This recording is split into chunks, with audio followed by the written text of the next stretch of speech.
I feel a lot of struggle lately with like the lack and the not feeling the oneness, and really how to bring about causeless joy without connecting it to anything. So I was wondering if you could talk a little bit about that.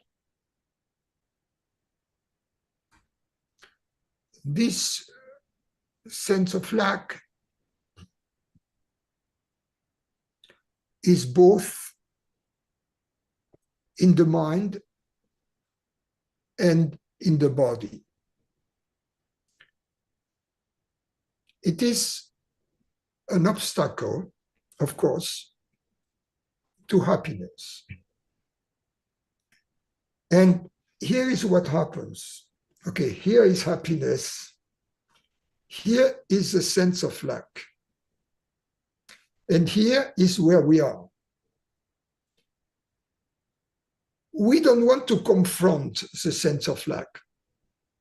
We would like to jump over it, to go there. Okay? It's just not possible. We need to go through this so that we can go there. But we cannot do this.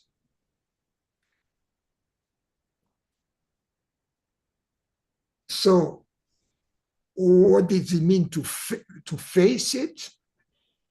When we experience it,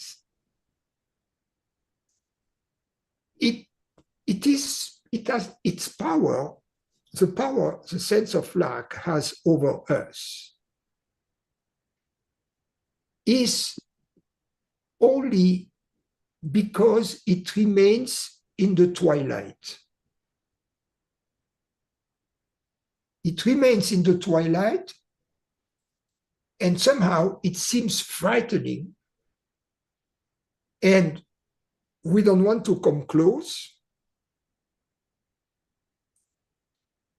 which keeps us on the wrong side, because we cannot do this.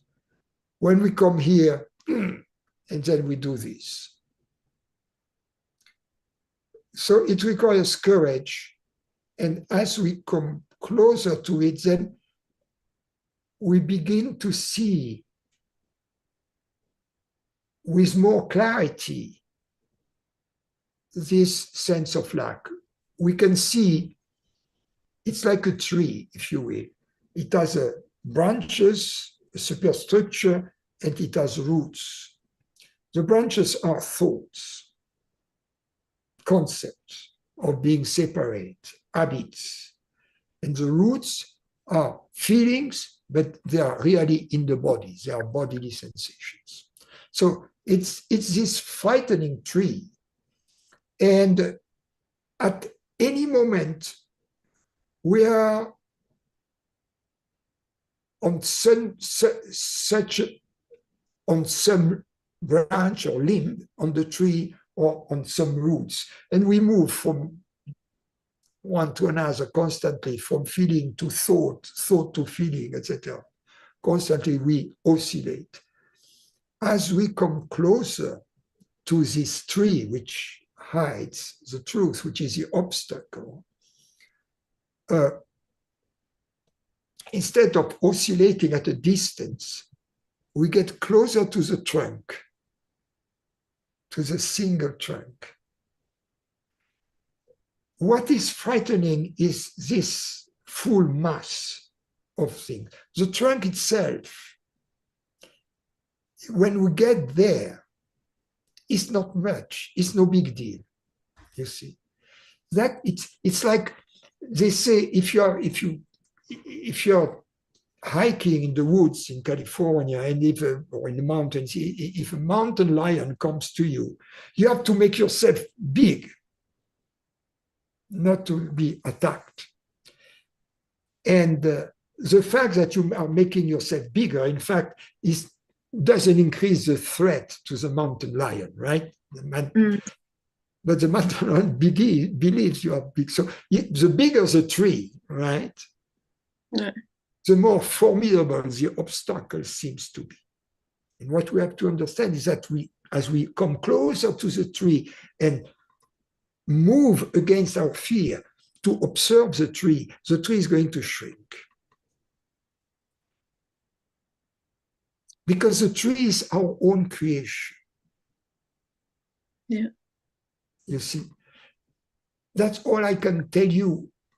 In other words, that was a metaphor, but practically speaking, when you feel the sense of lack, do your best to investigate it. But by investigate means really to see it, to allow for it to present itself, for the tree to present itself in its totality.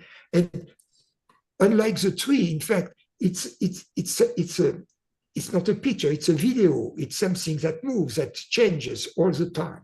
So it's a video that you watch up until a certain point. But as you watch it, a clarity comes in, simplification comes in. Usually, for people who follow this type of path, clarification begins on the level of concepts, on the level of thoughts. But then there is an irrational aspect, in the body that also has to be allowed.